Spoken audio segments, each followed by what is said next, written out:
Viewers like you make this program possible. Support your local PBS station.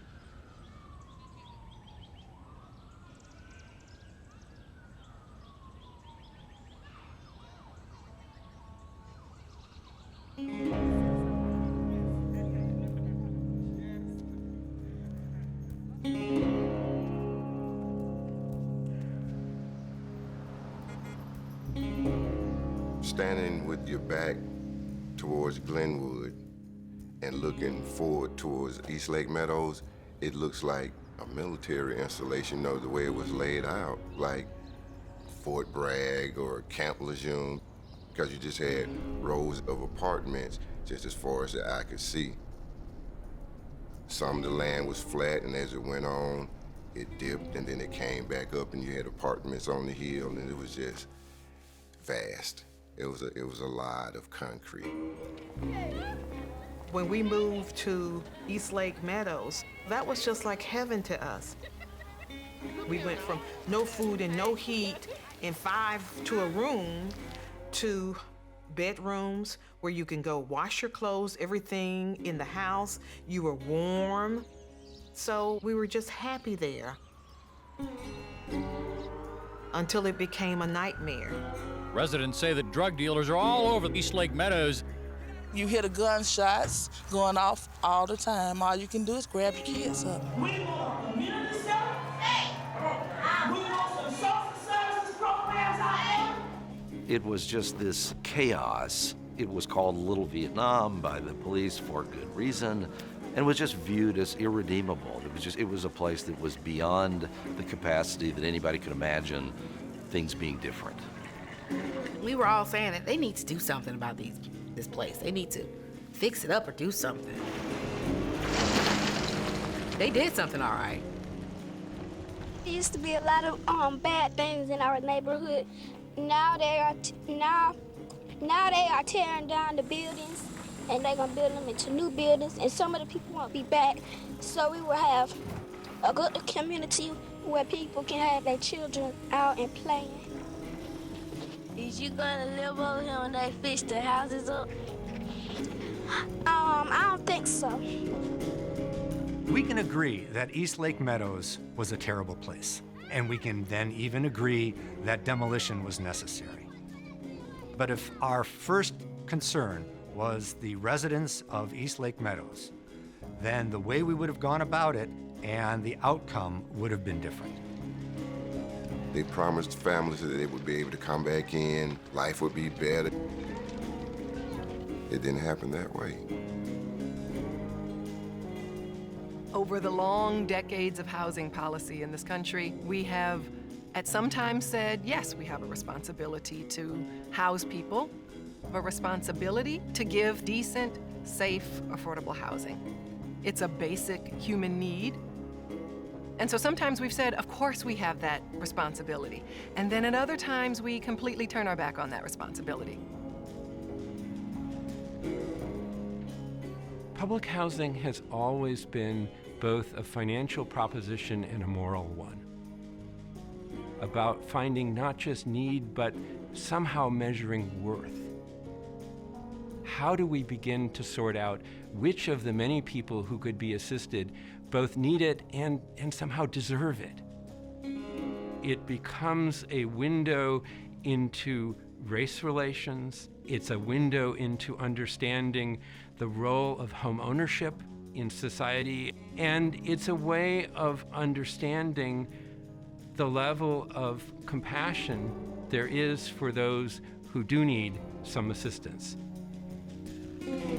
We are not mature enough as a society, I think, to look in the mirror and see how we manufactured American poverty how we manufactured housing that was meant to seclude these poor people, and how we turned a blind eye to creating a middle class while simultaneously excluding people from it.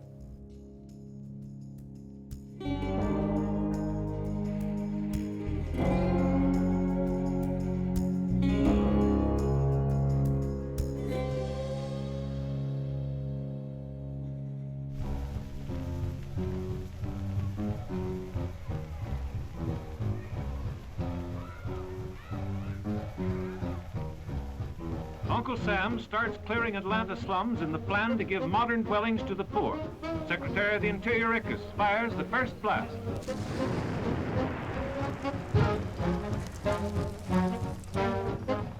We think of public housing as a place where low-income, mostly minority families live.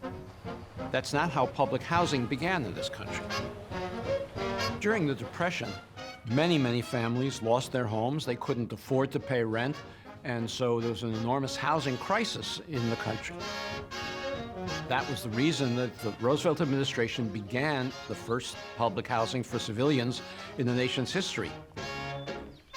Here, at the request of the citizens of Atlanta, we have cleaned out 9 square blocks of antiquated, squalid buildings.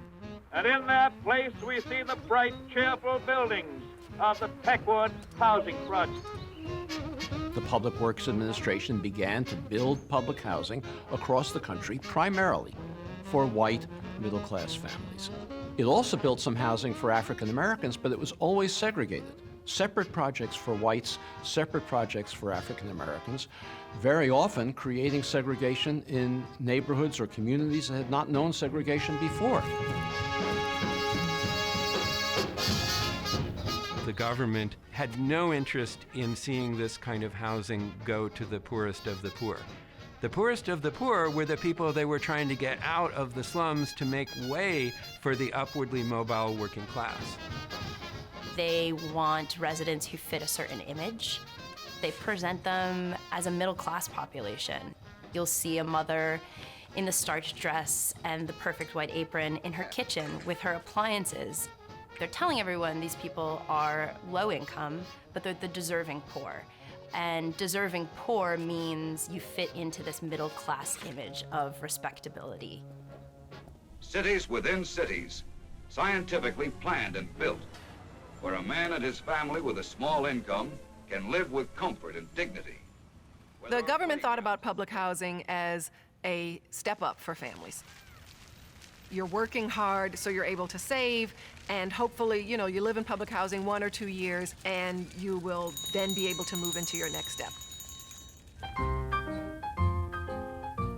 The next step for whites was very clearly a house in the suburbs, which was supported through the federal government's insuring of home mortgages. When the government's deciding which loans it's going to insure and which loans it doesn't, it explicitly looks at race. Neighborhoods that are white will get the highest rating and are most insurable. Integrated neighborhoods will be less desirable, and often the least desirable of all neighborhoods are going to be black neighborhoods. And so the government literally takes maps of every city and it outlines black neighborhoods in red. So from the 1930s until the 1960s, 98% of all federally subsidized loans go to white Americans. That means that white Americans are getting into houses, they're able to build wealth, and black Americans are largely shut out of that market or having to finance through other means. The suburbs are wholly a creation, really, of the federal government. The government enables the movement out to the suburbs through the rise of new infrastructure. The interstate highway system, starting in 1956, is a huge boon that helps make suburban living possible. In many cities across the country, they put those highways there, in some cases to erase what were regarded as black slums, but always to try to keep white and black communities apart. So white families who had been living in public housing, they now had the support of the federal government to buy a home. Whereas there was no next step for black public housing residents. There was no ladder. So the public housing that originally had been intended primarily for white families became really the anchor of many urban neighborhoods that became all black. Increasingly, across the country, the waiting lists for public housing turned towards more lower-income households. And so in Atlanta and in other cities, the housing authorities went with those who applied.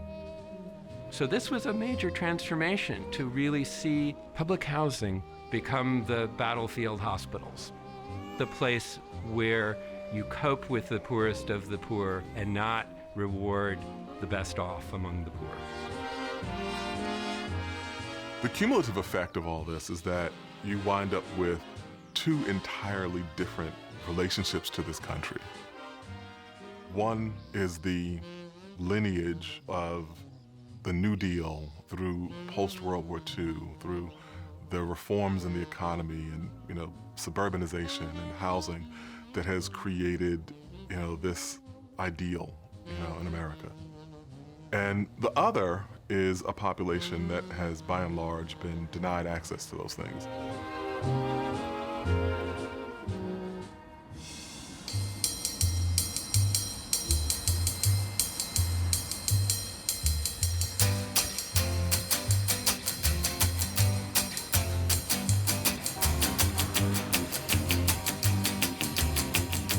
The original Eastlake neighborhood was a place where the wealthy from Atlanta moved out during the summer to get away from the heat of the city.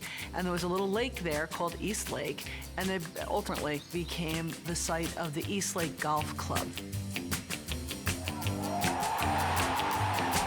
It was the place where Bobby Jones learned to play golf.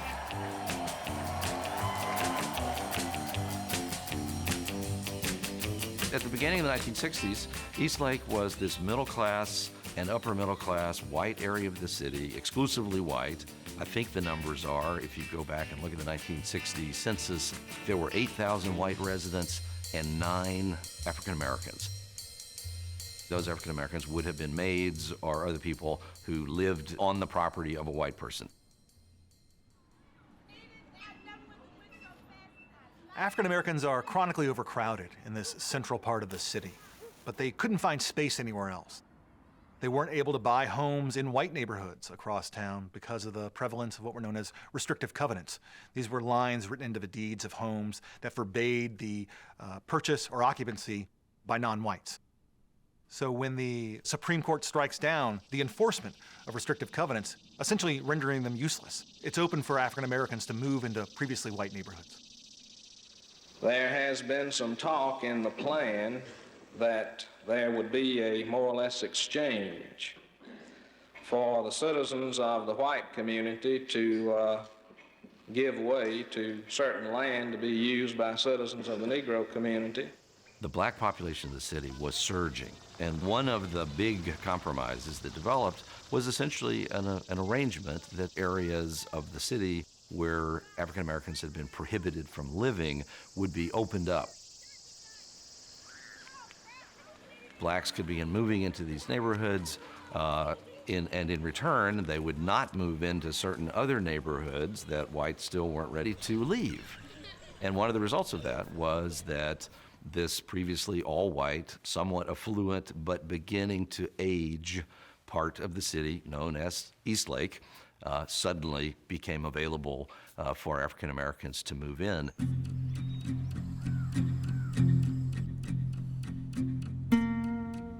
My Aunt Gladys bought a home and she had moved.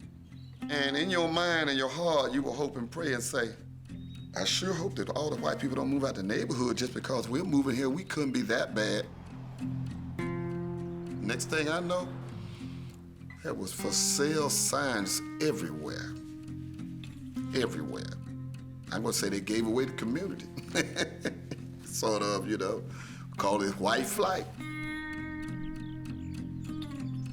She said a week after I moved in my house, 3 white people put their homes up for sale. They were pretty much giving away those houses. Well, I hate to leave, really, but I feel like that I'm out of place, living in this community. Do you feel that your attitude could be changed to make you want to stay here and live among blacks? Well, I don't know. I mean, I'm not prejudiced. I just as soon, live here as live anywhere else. But I don't want to be the only white family living here. You see what I mean? Whites have been led to believe that African Americans moving into their neighborhood would destroy their property values. Their real estate agents, local banks, local politicians, everyone told them that if blacks move into your neighborhood, your property values will crumble. They tried to move as far as they could from us. They had a lot of places to go. We didn't have a lot of places to go. It was a reflection of a classic apartheid American city. By the end of the decade, Eastlake had gone from having 8,000 whites and maybe 9 black people to 9,000 blacks and about 1,000 white people. And so it was as dramatic a reversal in terms of the racial composition of a neighborhood as could possibly occur.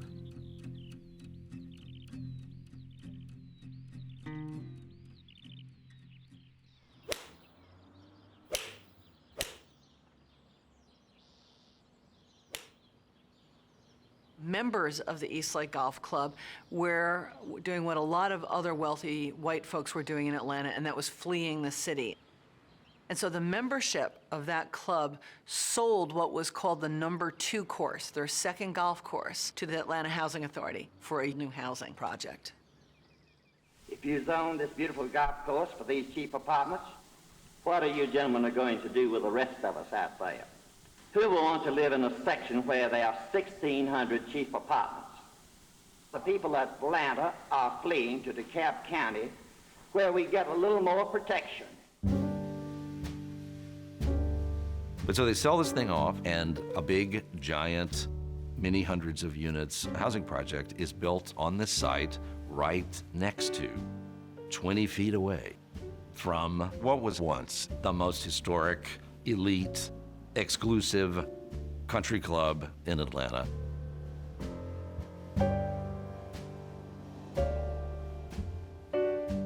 Eastlake Meadows was built in 1969 and 1970.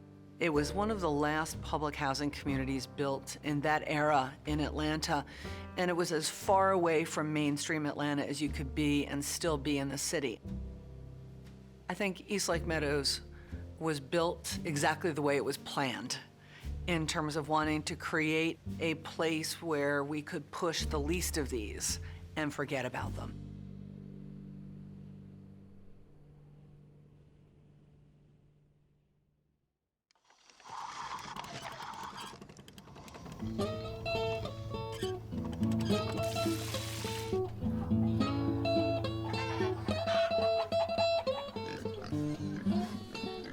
I was born in Lincolnton, Georgia, June the 10th, 1946.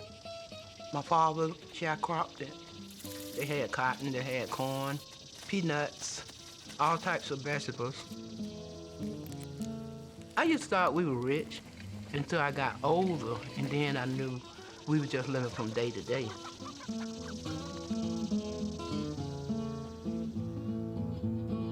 We moved in '71 to Eastlake Meadows.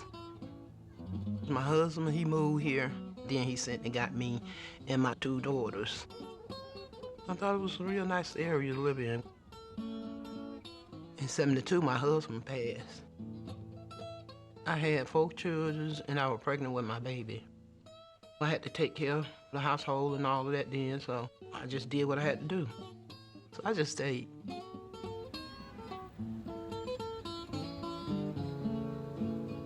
We lived in a house right here in the center of Atlanta. I know most people would think that we lived in some third world country, but we really didn't.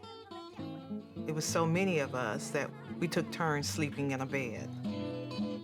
My mother could not afford a lot of heat, so what we would do is the living room was sectioned off from the middle room, and all of the children huddled there. But like if we walked into the living room, you could actually blow your breath and you could see the frost. We moved into Eastlake around November of 1970. And my mother was paying basically $45 for everything. We had actually 3 or 4 bedrooms, which we had never experienced that. So when you come from an environment of no food, no heat, cold, to a housing project, that was just like heaven to us.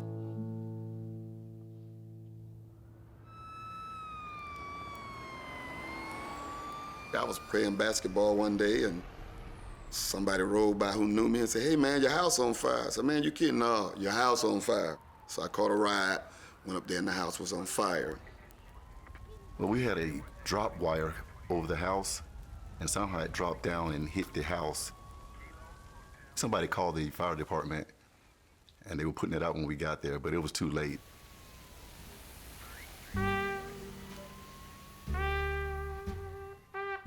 After the fire, they were going to try to separate us in the foster care system. My mom told them, "No way. You know, you have to kill me. No way." I don't even like to think about it, but that made me really close to her. I mean, that made us really tight. When I think about how hard she fought to keep us together. We moved to East Lake Meadows in 1971. It was helpful because we lost so much in the fire that it was a good place for us to start over. It was only a few residents over there, maybe 20 people living in East Lake Meadows. So we started out from the very beginning. My impression were they were gonna be fine because they were brand new. You know, no reputation. They were not even filled up. So, you know, I figured, you know, it was gonna be okay. But I found out after a couple of years, they were not okay. So by the mayor coming out here ain't gonna do anything because housing is already doing what they promised to do back then. You cannot speak of East Lake Meadows without speaking of Eva Davis. She was a spitfire. She really did a lot in that neighborhood. I've been doing a job that the welfare department should have been doing for the residents of East Lake Meadows. I've been getting clothes for the people. I've been using my personal money to help people with food in my community. I've been using my personal money to help organize a Little League baseball team. So Miss Davis was a feisty young old lady. And that's what I loved about her. She didn't play. Some people loved her, some people didn't. But she was for the right things. She helped anybody that needed her help. And even some that wouldn't come to her and ask for help, she would offer help. She didn't bite her tongue for anybody. She was just real, 100 with everybody.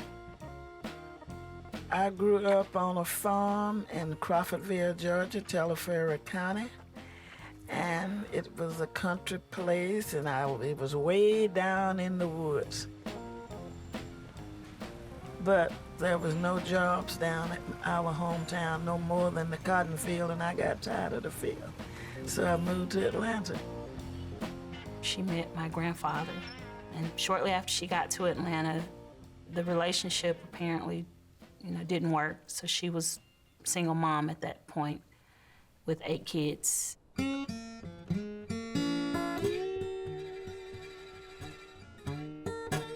In June of '71, we moved to East Lake. And I said, wow, we're in the middle of nowhere. Nothing was out there but those apartments. But they were very pretty and roomy inside. I really loved it. She decided as the families began to move in, she would introduce herself, go door to door, just talk to people. She never met a stranger. She was all for making sure everybody benefited from the situation and making the best of the situation. Early on in East Lake Meadows, they formed an association of tenants, and she was elected the first president of the tenant association. And if you wanted to do anything in the vicinity of that housing project or inside it, you got the message that you really needed to talk to Eva Davis before you did anything. For number one, sir, they go to visit a welfare recipient without even giving a written notice or even a call. You could watch her insert herself in between people and the public systems that were supposed to be serving them. If Miss Davis liked you, if you were falling in line with Miss Davis, she would pick up the phone then and call the housing authority and make sure somebody got out here and fixed your toilet. And Miss Davis would be a bulldog to make sure that that really happened. You know, we can have a broke water heater. If we go call me Eva Davis and say, look, man, Eva Davis, my heater been broke 2-3 weeks, and these folks ain't came up here and fixed it yet. After you talk to her, in 2-3 hours or less, somebody's there to fix your water heater. Politics didn't care about us. They didn't care. We had to have people like Eva Davis to demand certain things to be done.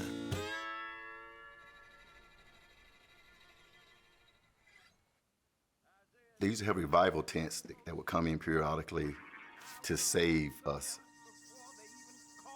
They figured you were like the demon child, you were devils, and the reason you're poor because you probably were sinning against God.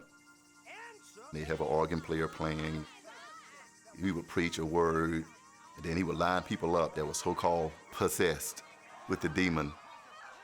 And he put their hand over their head, and they would tremble, and they would fall, and they would spit up what he called the demon coming out.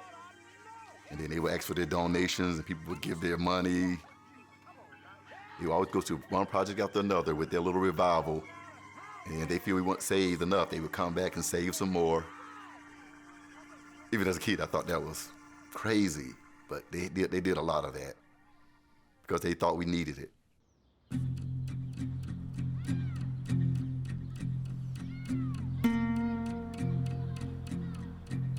Whoever designed the apartments, they did a very poor job of landscaping. And if you look at some of the earlier pictures when they transplanted the grass or seeds or whatever, it's very green. 3 years later, erosion, ditches everywhere. You know, no grass. The Atlanta Housing Authority is taking their federal money and they're giving it to outside architect, outside contractor, and the idea is that it's going to save some money. And while the upfront cost might be less, the Atlanta Housing Authority really ends up paying for it dearly in terms of poor construction, poor site design. So you see problems happening almost immediately. I think this problem should be cleared up because it's causing a lot of inconveniences for a lot of tenants out here. Is it the first time it's happened? No, it isn't. It happened in my apartment at least 4 times.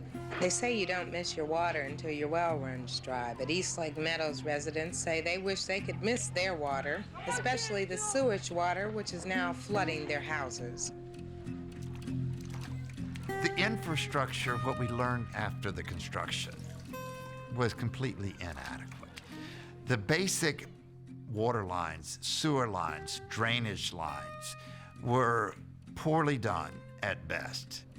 I think an argument could be made, not only were they negligently done, they were criminally negligently done.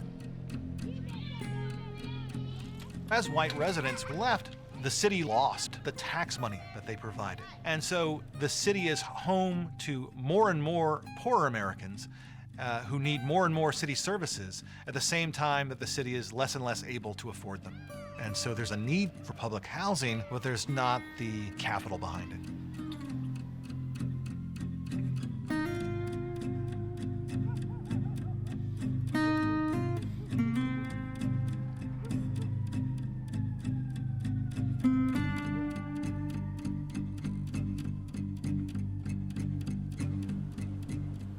The angry tenants that have been picketing the Atlanta Housing Authority management offices have moved their demonstration into downtown Atlanta. We're outside the AHA's main office here in the Hurt Building. We need better services, period, in Techwood and Clark Howell Homes. We want this service, and we are not playing. One of the things you find out very quickly in Perry Homes is that the people here put up with a lot, but their biggest complaint is the way this place looks. And they say no matter what they do, no matter who they ask, no one will do anything about it. I've been here 4 years and I reckon the cabinet still tore up. Your cabinet in the kitchen? And the floors need repairing. Roaches run through their rats. You understand? And you've tried to get them to fix this? How many times? How many times?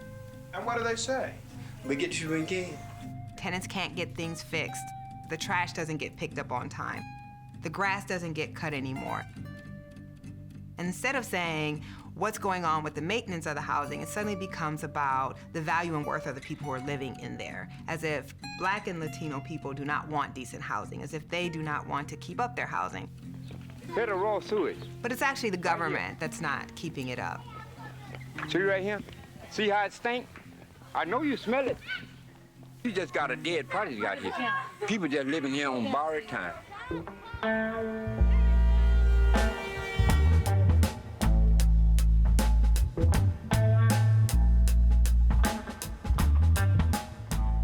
East Lake's location was off by itself, far from downtown.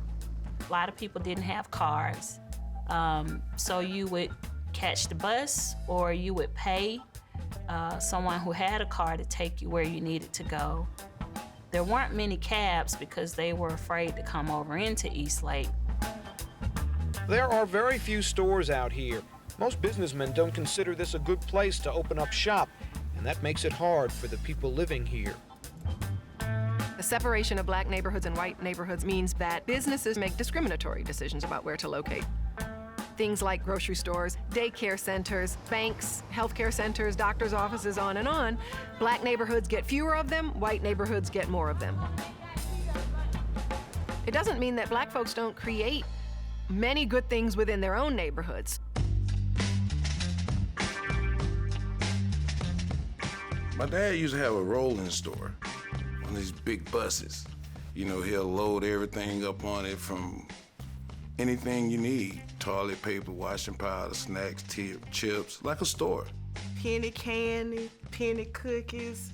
I mean, we had our own candy store and right there rolling, just rolling through the community.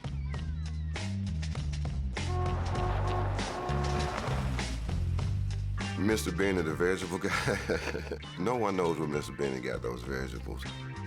But one thing about them, they were always fresh. The display was always nice. He was always on time. You could set your clock by Mr. Benny. You know, he would come up and blow his horn and everybody would run out to the truck and okay, one at a time and ask you what you want. Mr. Benny, my mom said, can she get such and such and such and such? He would break out his composition book, write down what Mama ordered, and say, tell you, Mama, I'll see you next time, okay? East Lake Meadows. It's like many government-funded housing projects in this country. Today, over 5,000 people live here, most of them on welfare. Many tenants recall the days when it was a nice place to live, but now they say it's run down, even dangerous. When you isolate people like they did in East Lake, then it's almost like people start preying on each other. It's almost like we lose our humanity. There's the drugs. You get people cutting, fighting, killing, stealing.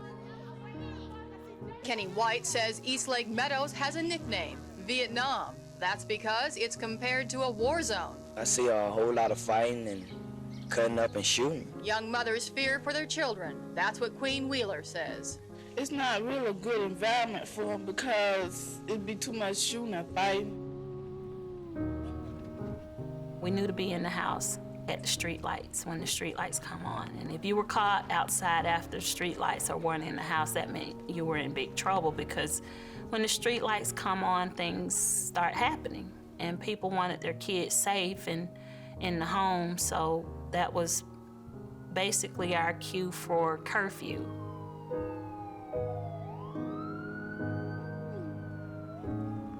We got robbed once. I just woke up one morning and my TV and my sister's TV was missing.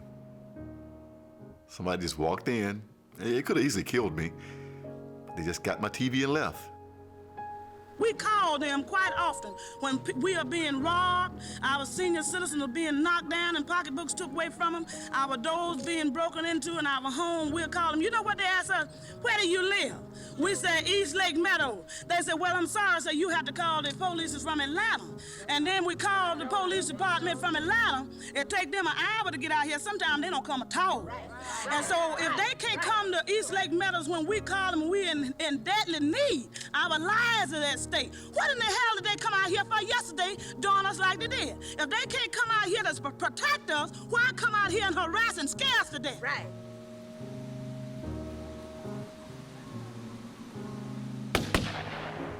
When there are gunshots, you just want to see what happens. One time I did actually witness a guy that was still there when I got there. It was kind of weird and scary at the same time. You know, because you're seeing him taking these last breaths. And I knew it was his last breath because you don't breathe like that.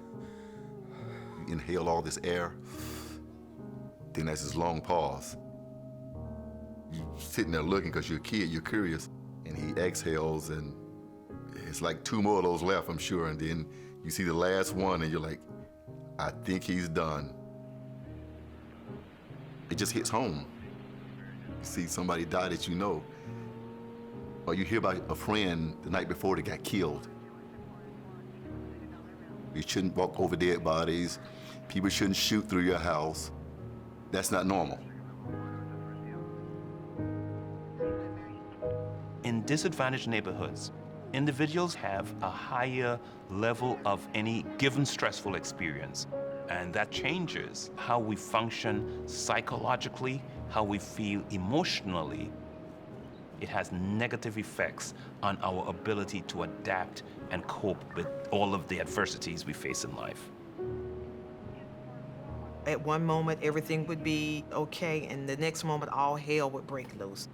We would witness people being shot, rapes in the broad on daylight. People were too afraid to report these things. You can see a friend today and the next day they're dead. These are the things that happen at East Lake.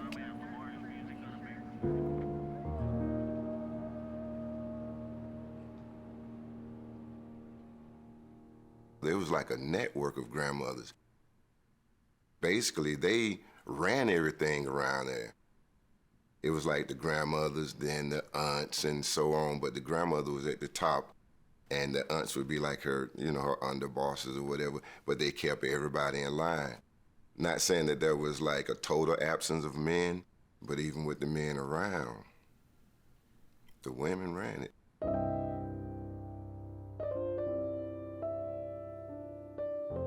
My mom cleaned homes for a lot of wealthy whites. She helped with the kids, you know, she was like a nanny/maid. That was considered demeaning work. But she didn't care. She got up and did it for us. Some people she worked for wanted to get rid of their piano to buy a new one, so she wanted to buy the piano. Of course, she did like she does everything. She paid a little bit on it, until she paid for it. And next thing we know, we had a piano in the living room. And I think we were the only people in the projects with the piano.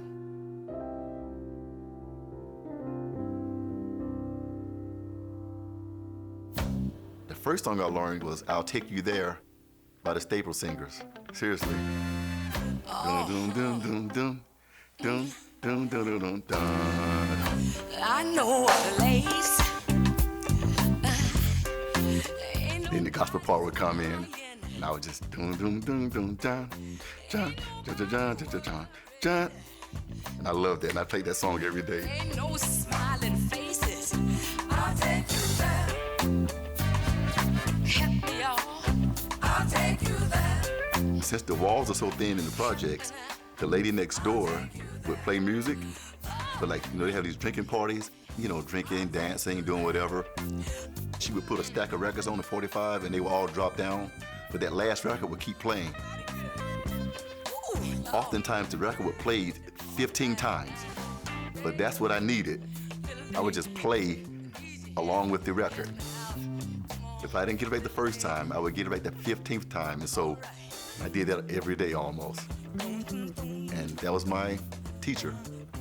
So I learned how to play a lot of songs off her music.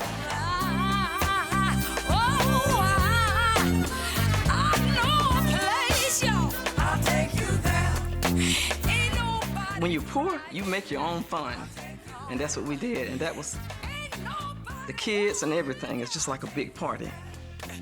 And that's the best thing I remember, that people could still get together in spite of them being really poor.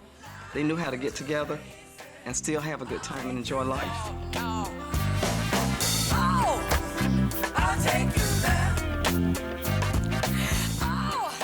Even in poverty, there's always light. And I think that's most of our history as Black folks. There's always that beacon of light through there. So we used to joke and we would look for happiness wherever we could find it.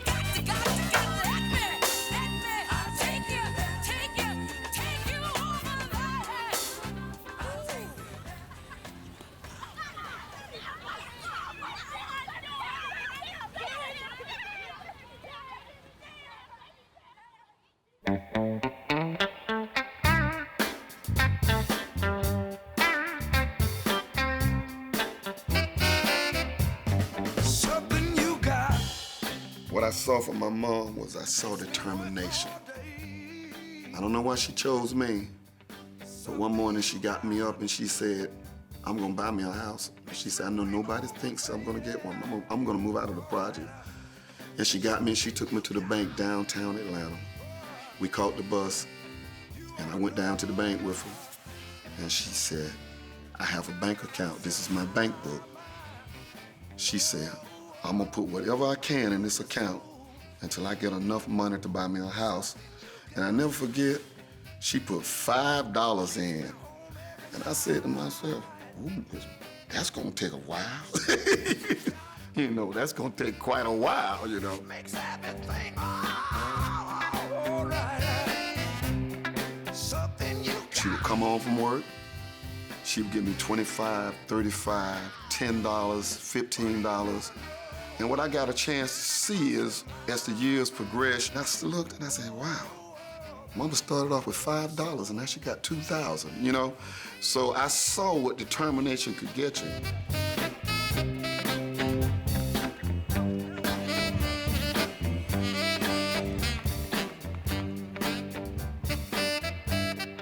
I was in the 11th grade when she finally saved enough money and bought a house on Tupelo Street and had my own room. I was so happy when she moved. I couldn't wait to tell everybody. I just moved out of little Vietnam. If you came out of that unscathed, you were lucky. But you know what's funny? We moved, but I came back to East Lake Meadows every day. I couldn't leave.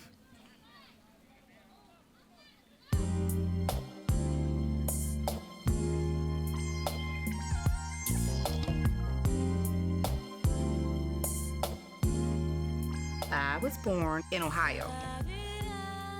My mom experienced a really bad situation with in a relationship she was in. My mom was brutally beaten by a man who she was with, and he tried to kill her. She wanted to just get as far away as she could, so she moved to Georgia and took all of the kids with her.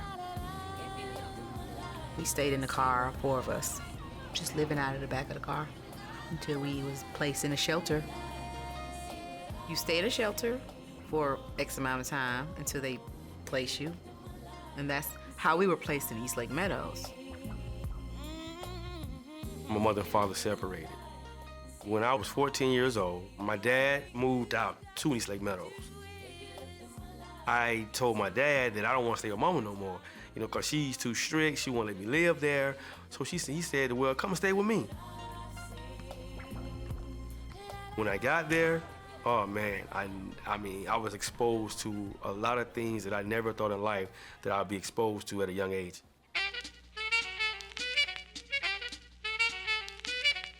Hear the drummer get wicked. It was a whole different environment of living for me. Me coming out the foster home to now I'm in the most ruthless projects in Atlanta, know what I'm saying? It don't matter how much my mama cleaned, because we were clean people, it was the roaches. The roaches was not stop coming. You know, you lay your bowl of cereal down on the table, they parachuting from the ceiling. So I would put a bowl of cereal down and I come right back right quick and damn, it's a roach in my cereal. What you gonna do? You gonna throw that whole bowl of cereal right? Or you gonna flick that roach up out your cereal and eat it? That's how hard it was in the Jets, man.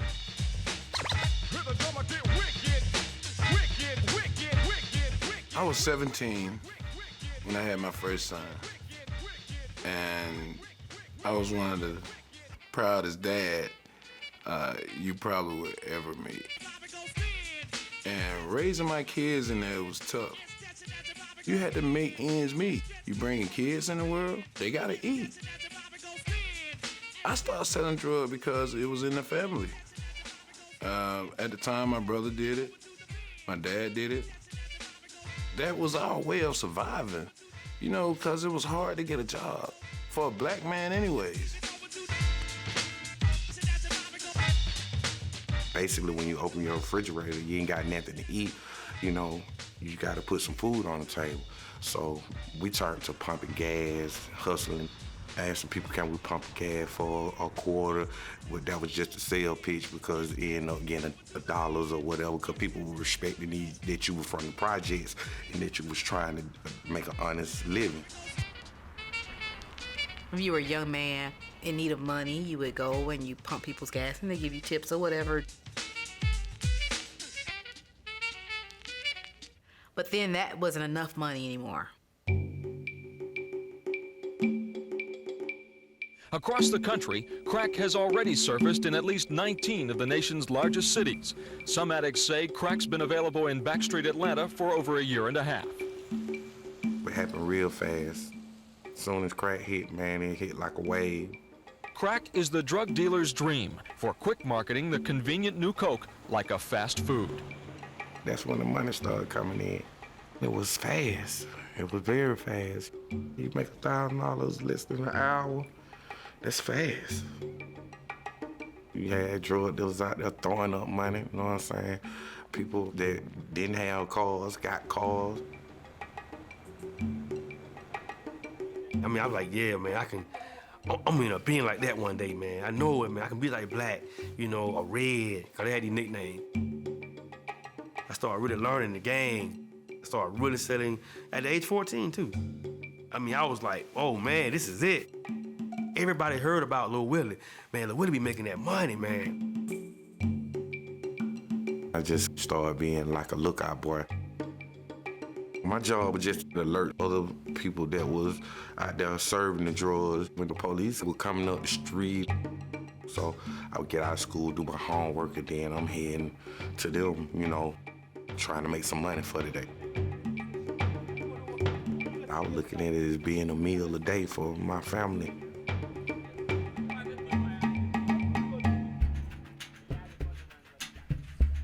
I mean, you have people walking around high, cracked out, looking for some more crack.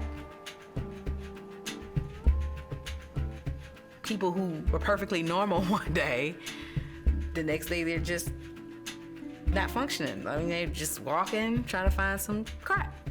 I mean, you can tell because, you know, they had something to sell, Always something to sell.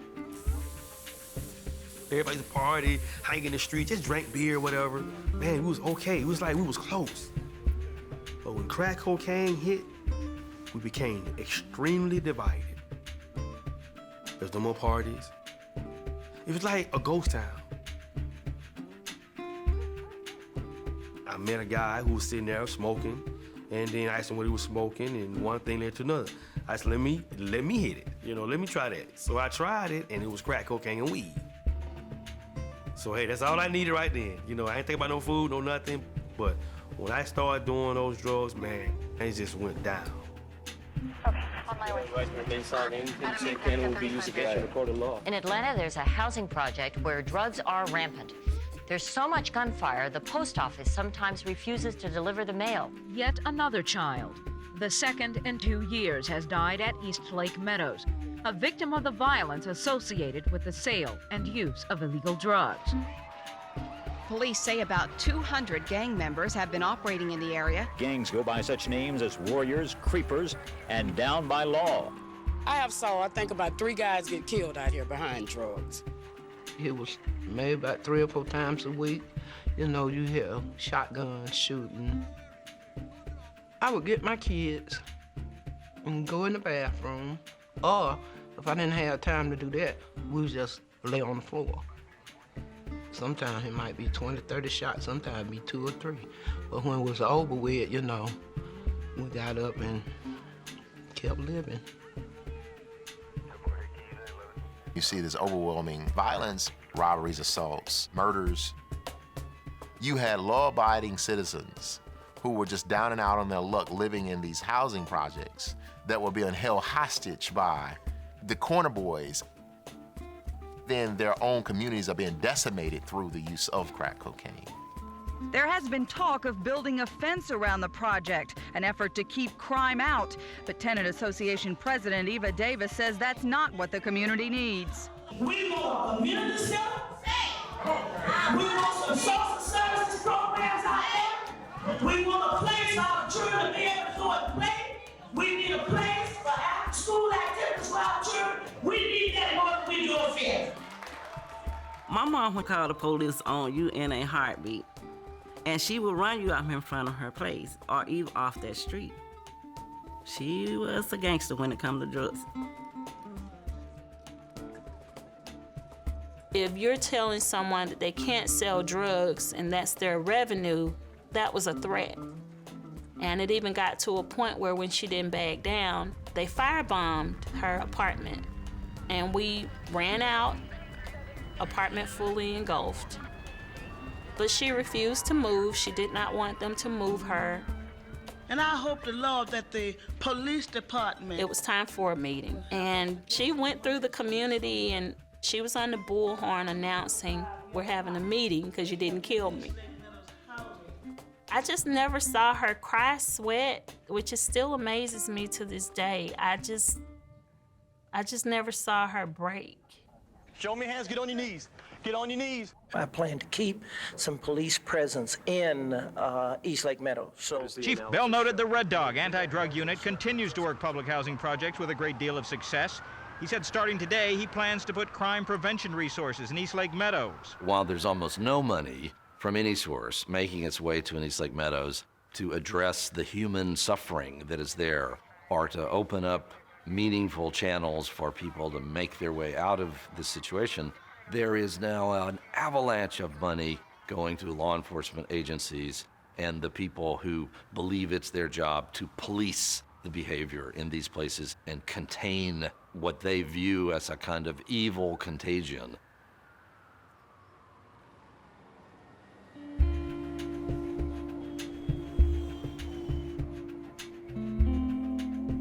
We used to go into an abandoned apartment and just sit and smoke crack cocaine. Or sometimes we just sit there. I just spend the night there. Only you think about is just getting high. You didn't think about your family, your friends. You didn't care about no one or what anybody else thought, you know, because you used to call me a junkie. You know, man, Lil Willie, you done became a junkie, man. When you got on crack cocaine, you was ashamed. You became ashamed. So what I used to do, I used to run. I used to run and cry a lot. I got caught up when I was 14, 15. We were stealing cars and hanging out late. We were terrorizing the city. We were robbing every day. That's what got me in prison. I went to prison in November of 1989. I was 17 years old. I was charged for murder and armed robbery, and I was sentenced to life plus 20 years in prison. At that moment, when I pulled the gun out, I was high, I was on drugs at that moment, and I was really, really angry. I wasn't angry at who I actually killed, but when that moment happened, I had no feeling, no remorse, nothing.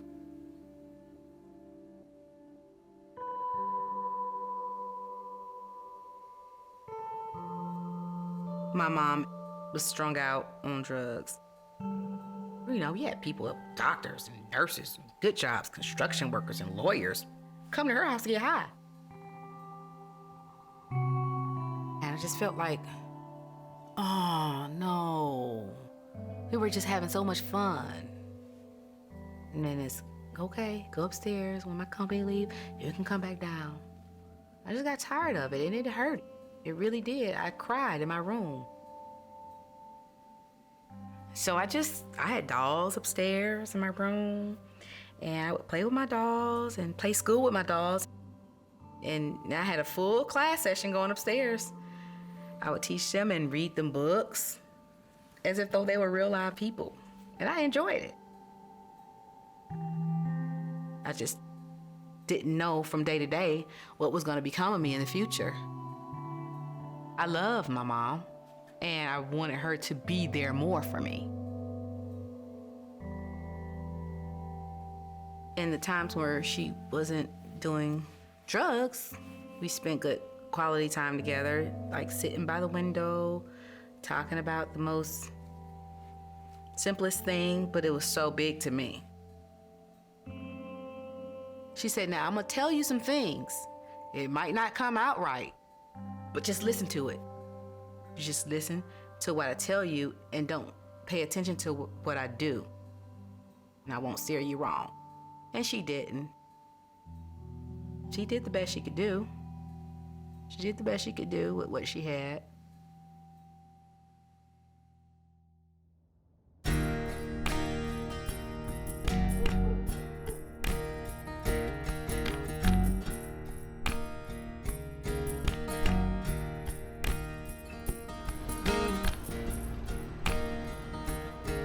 I moved in East Lake Meadows and around 92 because it was taking all of my money just to pay the rent.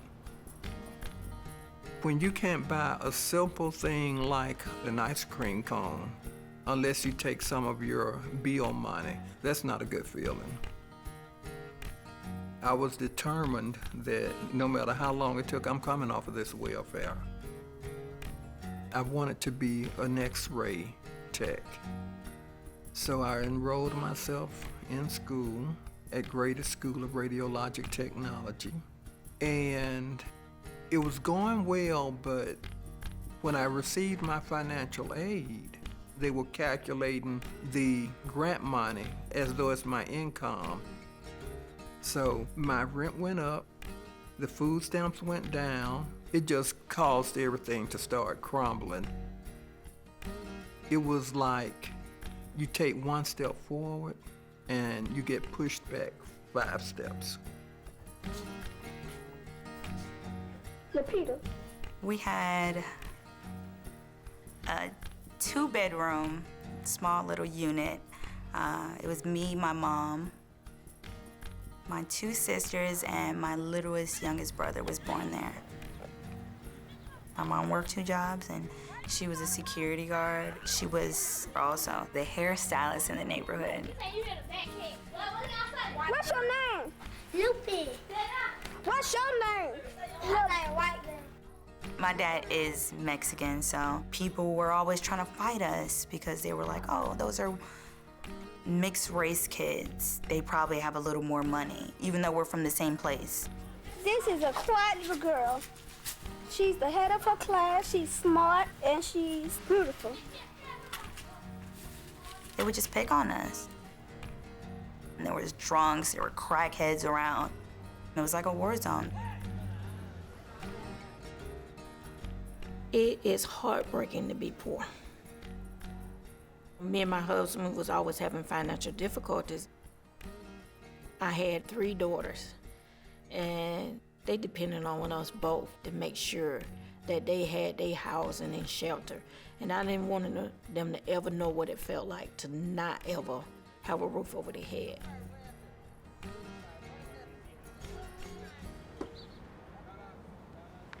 The day I moved in, oh wow, sorry, because that was,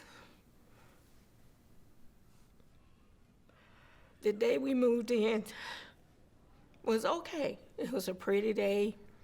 Children were happy. Until maybe hours later, we heard some gunshots and found out that someone had got killed right up under the steps where we had just moved into. And it was rough trying to try to help them understand what had happened and that we would be okay.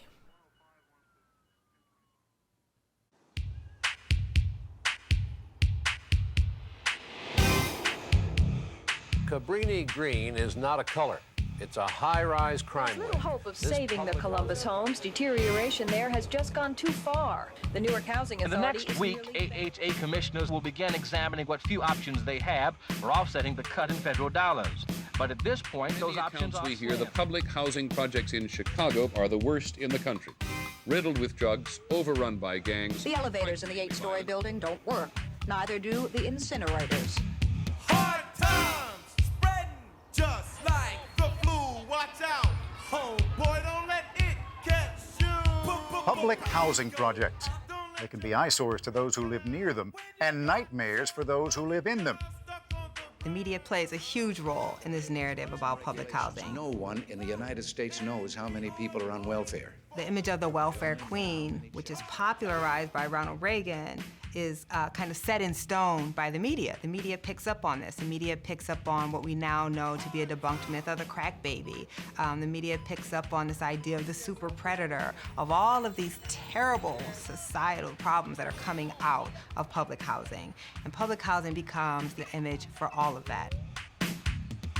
It becomes a way for the public to generalize from the worst case scenarios, the most violent places, to the entire program, ignoring the fact that this is some projects in some cities and that most of public housing across 3,000 different housing authorities in the country doesn't have that degree of problem.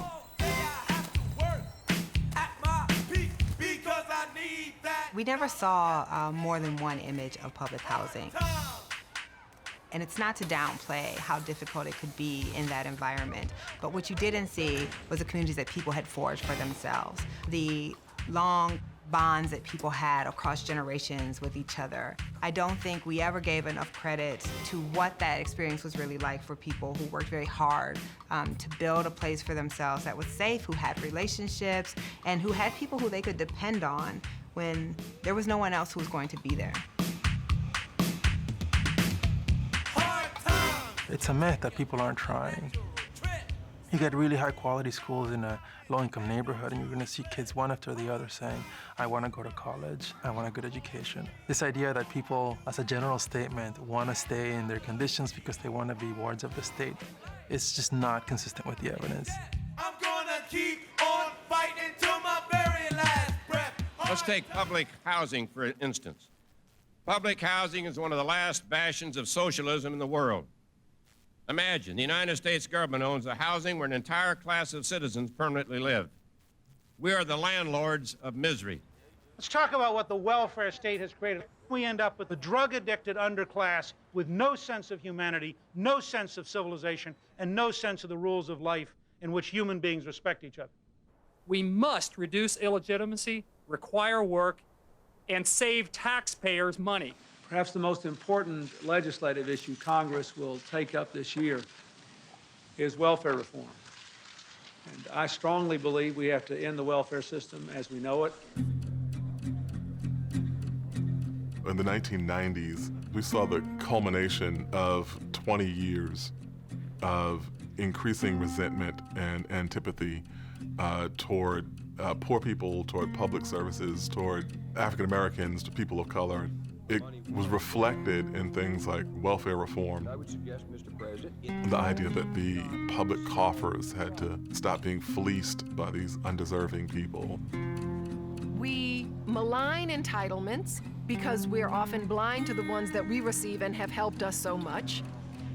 And we often see the beneficiaries of those entitlements or the beneficiaries of any kinds of benefits as weak, as dependent. We spend way more on supporting people who buy multi-million-dollar houses and write off the mortgage interest from those houses than we do on subsidizing housing for poor people. So the backlash of this was both against the poor people who could be blamed for the chaos of their conditions, a blame that paid no attention to the withdrawal of funds needed to maintain these places, but also a sense that maybe the government wasn't any good at doing this to begin with. Enough already. It's not housing the right people. It's the wrong kind of building. It's the wrong kind of investment. We should start over.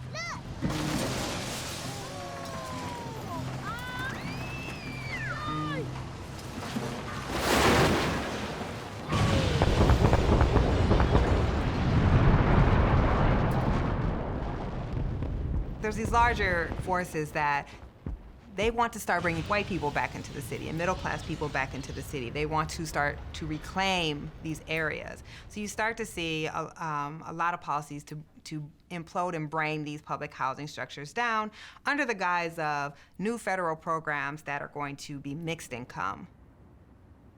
When I became secretary in 1993, the Atlanta Housing Authority was one of the more troubled in the country. Our vision is to replace them with lower scale townhouses, smaller in density, with physical security, built in a way that brings dignity to people into the neighborhood. You had the idea that we had these concentrations of poverty that we could only break up by creating mixed income settings, which meant some allowance for higher incomes in the mix. What we're trying to do is deal with the issues in a substantive and comprehensive way. When Renee Glover comes on board, initially as a board member, then chair, and then CEO of the Housing Authority by 1994, she had an enormous task and an enormous opportunity. I'd like to tell you that within 18 months, we have solved all the problems. But the fact of the matter is that when you inherit something that has been mismanaged for 20 years, it takes Atlanta had the highest violent crime rate in America. Atlanta had more public housing per capita than any other city in America. Atlanta's public schools were failing, so things were really dire. I didn't think that just because people were receiving a subsidy that they had to live in these horrible conditions.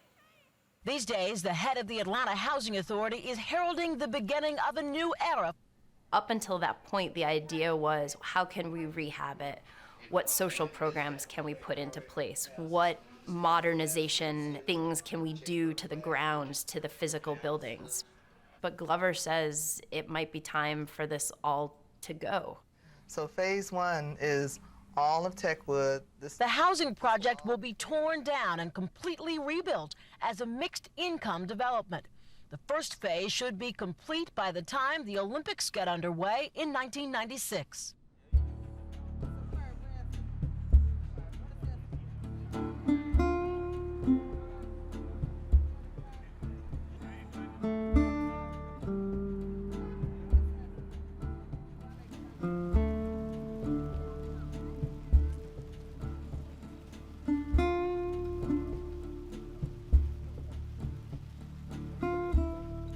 When word of this idea of redeveloping Eastlake Meadows, tearing it down, rebuilding it, first arrived, I think that tenants' first reaction was, well, this will never happen, just like nothing else has ever happened. But if you want to do anything out here, you're going to come and talk to us about it first. Nobody is going to do this to us. We adopted the Eastlake community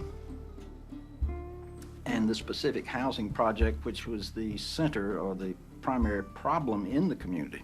Tom Cousins had expressed interest in wanting to do something out at Eastlake. He had purchased recently the Bobby Jones golf course across the street, and because of the violent crimes that were going on at Eastlake Meadows, it was very difficult to get anything going because there was literally shooting that was going on the property.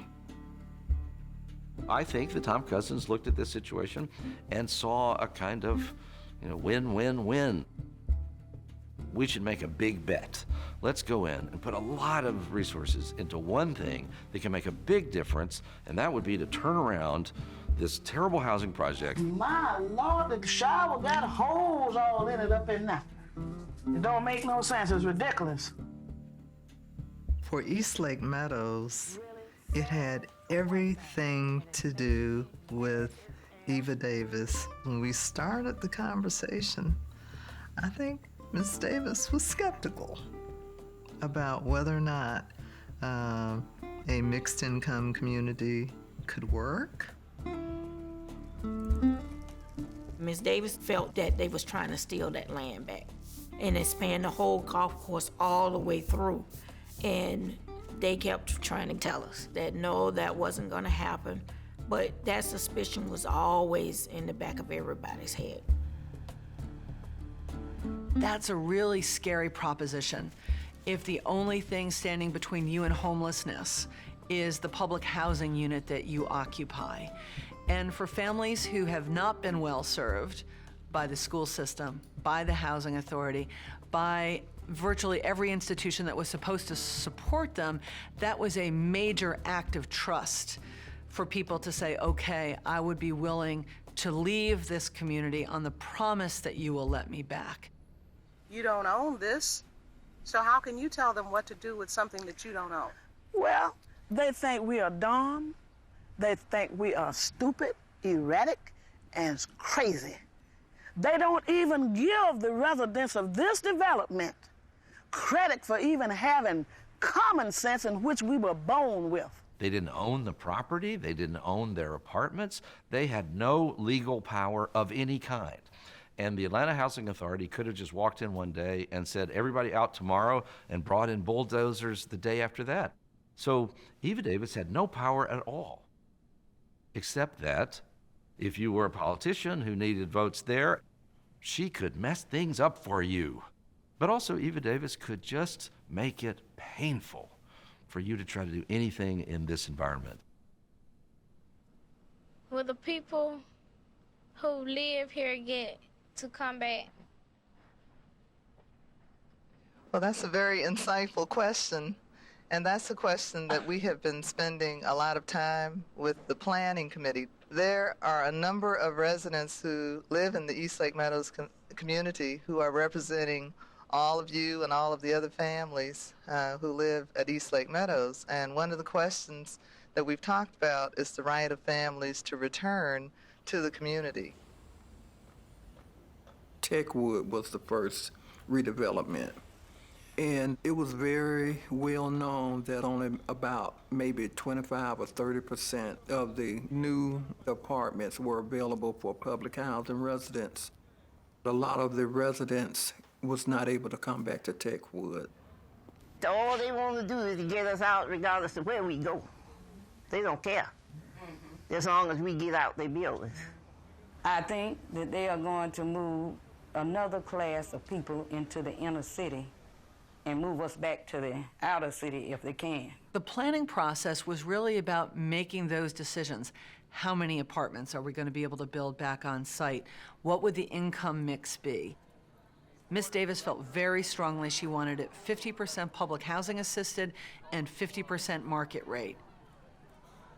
The debates were very intense about who should be allowed to live in the community. The Residents Association had as their image the people that they were. They wanted to exclude the violent ones. The Housing Authority had an image of a higher income class of tenants. So we began to see much stricter lease enforcement by the Housing Authority. The biggest memory to me is when everybody started getting evicted. And a lot of people's stuff being thrown out in front, and everyone that was left would flock there and try to take all their stuff. And there was always somebody that was there trying to fight people away to keep their stuff because people were coming from all angles to try to get stuff. All the druggies would come, try to sell that stuff. It took tolls on a lot of us, and especially Ms. Davis. Of all people, it took a toll on her. But we did have to eventually come down to saying, okay, if we're gonna go with this plan or we're not gonna go with this plan. So this finally comes together. Eva Davis is finally reconciled to this. for a variety of reasons. I think that Eva had actually begun to come to terms with the fact that she was not going to be alive forever. But I remember sitting with her and talking about this. How did you make this turn that you've made? And she said something to the effect of that something is going to happen out of this.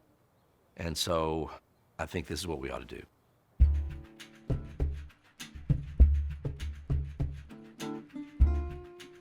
Even though it wasn't required under HUD regulations, we all felt it was important for the community to vote on this change because it was such a monumental change.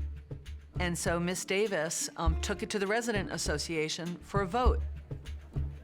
And so it then comes to this meeting in the community center there out at Eastlake Meadows. It's a tense room. It's a tiny little room without air conditioning, and people are packed into it. You know, it's a broken down old community center, ugly, squat building, police outside.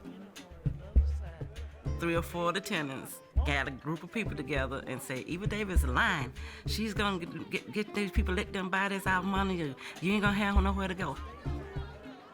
They was pausing the residents' mind, telling them once they get you out of there, you ain't coming back. I said, oh yeah, you coming back if you want to come back, if you done live right in the past. It was really intense because a lot of people spoke their opinion. A lot of people was saying that actually we were sellouts, that Miss Davis was being offered this nice home. It was very heated. And my grandmother jumped up and, she said, wait a minute. Are you saying you don't want better schools or a better place to live for your kids? Aren't you tired of ducking bullets? You can't really want another lifetime of what we're already in. Finally, Ms. Davis called the question, and people voted overwhelmingly in favor of tearing Eastlake Meadows down, relocating, rebuilding in the model that we had been negotiating for the last year and a half.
Seeing all this going on. It's great. I thought it never happened. It's great. A little sadness seeing any of this go? No. No.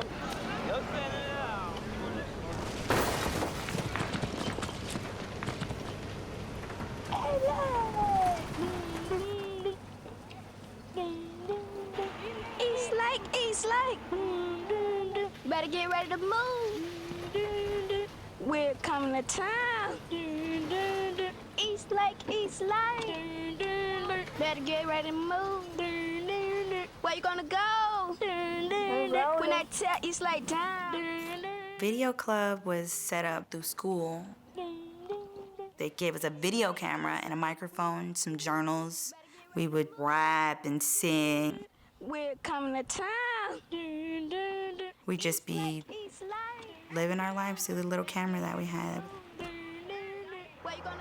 This is where they are tearing down all of the houses. I'm kind of sad because I've lived here all my life. That is where people still live. These are the new apartments. Hi, this is Loopy Barnes. We're shouting about the houses. We are going inside. Y'all used to live in Eastlake Meadows? Mm-hmm. Where? So you kind of want to see, what everything looks like? Or? Yeah. This is a 4-bedroom, and down here we have a half a bathroom. This is a dining room area, okay? Show everybody this outdoor storage, and you can kind of get you a little picture of the golf course there. Is anybody, parents, coming back over here to stay, or just, no?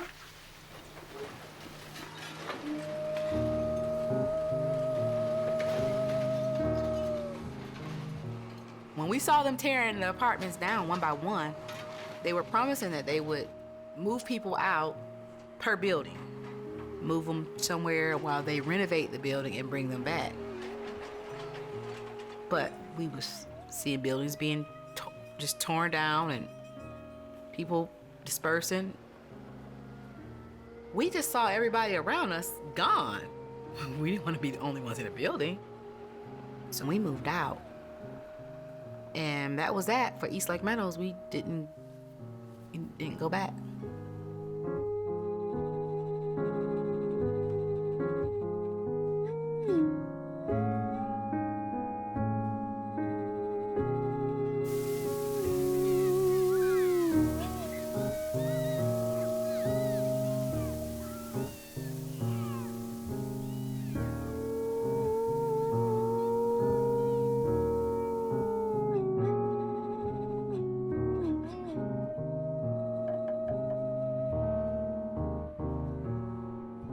A substantial number of them simply wanted to get away. The other half, or perhaps more, wanted ultimately to be able to come back. They wanted the right to return. Every month, some tenants would voluntarily leave. Some tenants were being evicted. So the total pool of affected families was declining. By the summer of '98, we probably had less than 70 families on site. My main decision that I made to actually take the Section 8 voucher and move from East Lake was my girls had got involved with some young boys over there that actually was messing around with drugs and dealing drugs. I did not want them to be involved with that. The actual getting the voucher, that was easy. The process of looking for a house and trying to find the area you wanted to live in was the hardest part because everybody didn't accept Section 8 vouchers.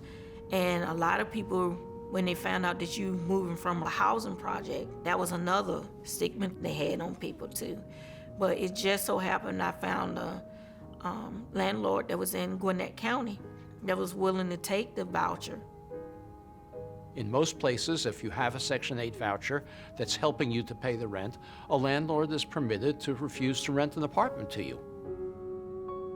The result is that most apartments that are available to rent for Section 8 voucher holders are in already segregated communities.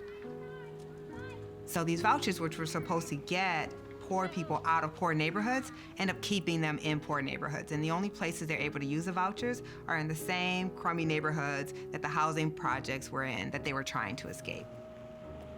You'll often hear the critics say about the Section 8 program that families were moving from one low-income neighborhood to another. And if you put it in the context of what was going on with racial segregation, well, of course that's where families were moving. One, that was the only place where they could move, but at least the poverty was not as concentrated as it was in the public housing. Renee Glover is supremely confident that this was the right way to go. And she always is careful to frame the situation as this is a terrible place, there was no community there at all, good riddance. The question is, are there important losses to moving away? And how dependent are people in good ways on the community that they once enjoyed?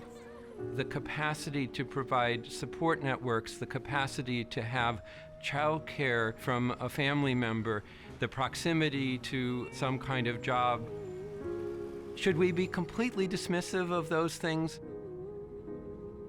In many cities, what we have done is move the conditions somewhere else. And in many respects, it's about just moving people around so that we don't have to see the deplorable conditions. This is our house. As you see, the ribbons and the I didn't want to end up like the other people that didn't have homes and were living on the street or got their stuff thrown out. So I was happy about moving. We had a voucher. We ended up moving to Candler Road, to a little greenhouse out there. It was a little street with houses on it, and we had our own space. We got to get away from it. There were still people with their loud music and hanging outside drunk and stuff like that, but of course we were a lot more happy because it was our little house.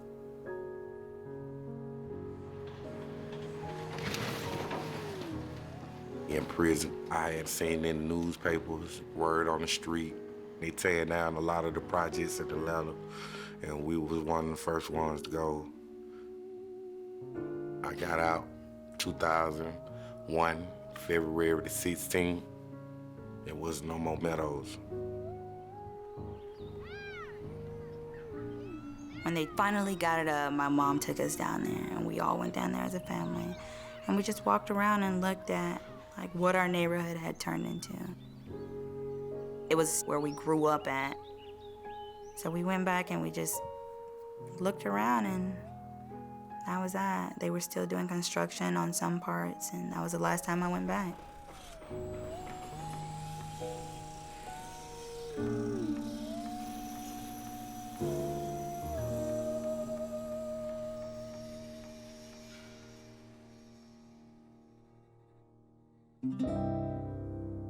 They tore down hell and they built heaven. And now we are living in paradise.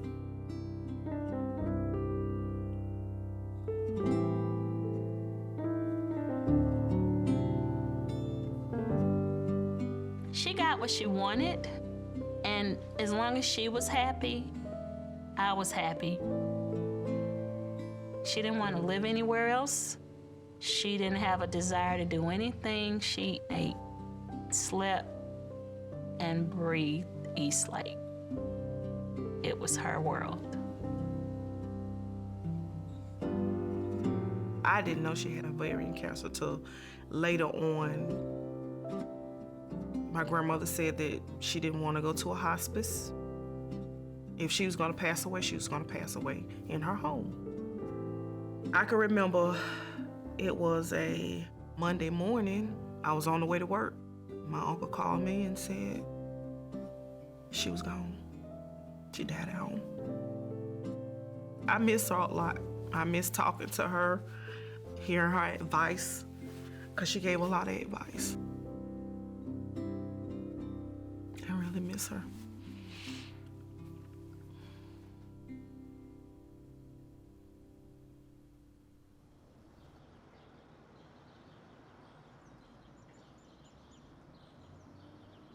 The villages of Eastlake will always have 542 mixed income apartments, including 271 that are reserved for low-income families. We have a bank now. We never had a bank. We have a grocery store, Publix. We never had a grocery store. It's safe. It's safe. What community wouldn't want to have a security company, gated community? You have to have rules. If you don't have rules, it'll go back to what it used to be. The uniqueness of what the Atlanta Housing Authority did, and also the Cousins Family Foundation, is that they started from a standpoint of trying to create an environment that would allow families to be more upwardly mobile. They have a charter school there, a new YMCA, early childhood development centers, daycare. They have after-school programs at Eastlake. They can learn how to play golf.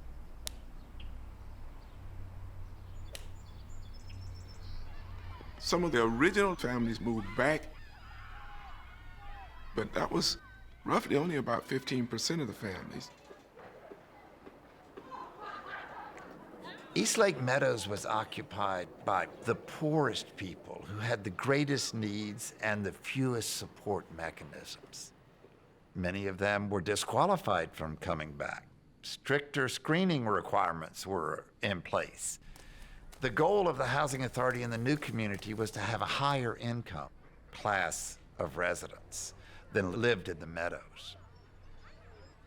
A handful of families ultimately got back in to the villages, and most of them could not afford to remain there.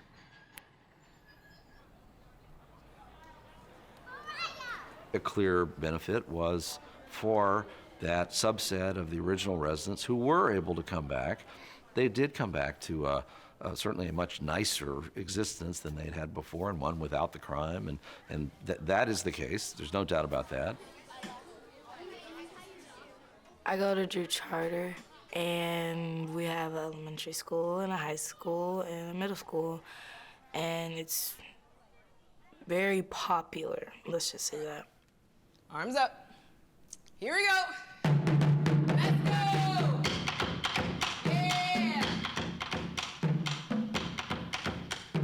There's always a story with my mom about how her school career was different from mine, how they didn't learn the same things that we did. So it's really interesting on how different things were then than now. Good and stop. Very good. Monday, we're going to review. I'll give you the study guide, and then the test will be on Friday. They want to go to college, and Jamila, she was saying that she wanted to move to New York at one point. So they have a mind of their own, and I want them to stick with it and don't deter away from it. So their dreams are when they finish Drew, they're going off to school. That's it.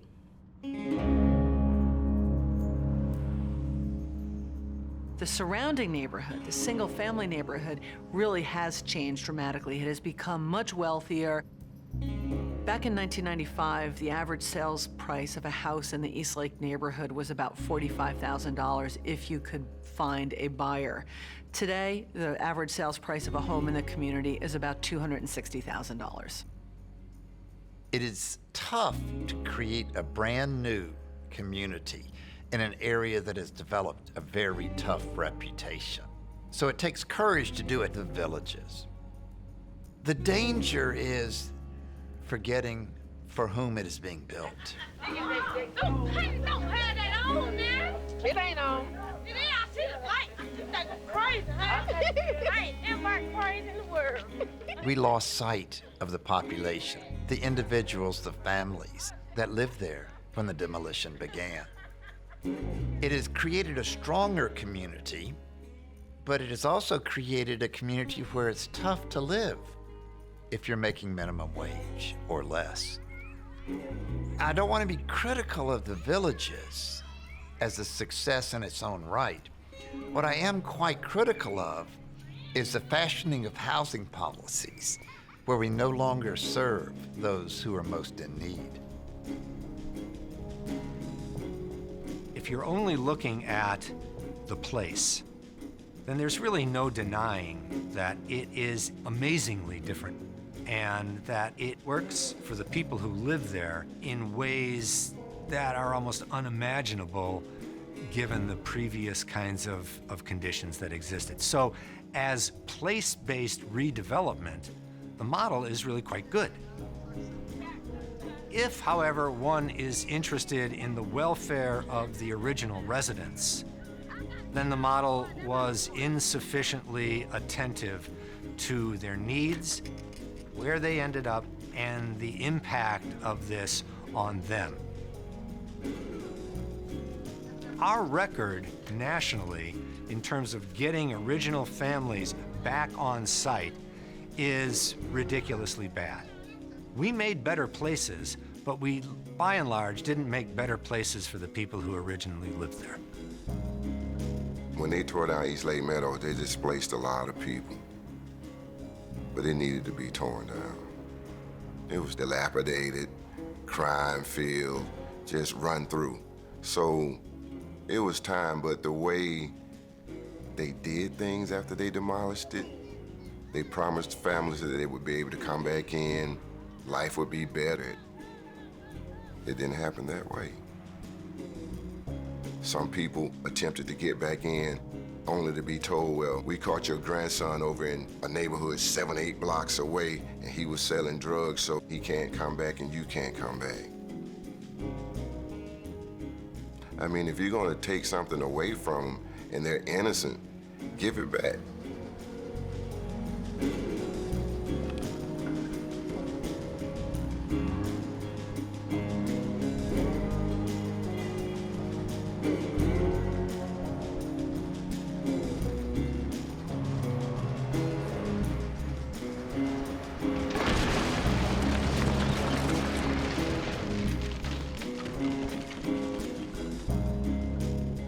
The question is how to do this moving forward in a way that does not repeat the mistakes of the past. Maybe it makes no sense to concentrate the very lowest incomes together only by themselves, but at present, only about 1/4 of the people who have incomes that would make them eligible for housing subsidies are actually receiving them. Why should we be losing ground on the numbers of extremely low-income people that we're actually serving? And we have been losing ground. I think we could absolutely serve the most vulnerable and do it well. I just think we don't really have the will to do that. When public housing was seen as something for the white poor or the white working class, then it was seen as legitimate. It was seen as something that we should support, that these were people who were deserving. And we know that our sense of who is deserving and who is not deserving is completely racialized. So I don't know how we get to that point where we believe that when the face of public housing is a black mother, that black mother is deserving of quality public housing that is actually going to assist her and help her to provide her children a way out. So if the question is, can we do it? Absolutely. Will we do it? We never have.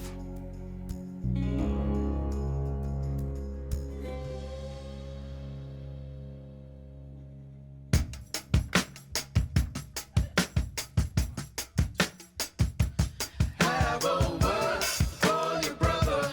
Have some time for one another. Crab legs, fish, we're gonna have it all. Have it all, man. I'm telling you, It's just a start. it's just starting out. Getting started. It's just starting out. Every girl around here gonna be smoking. Holy Every girl.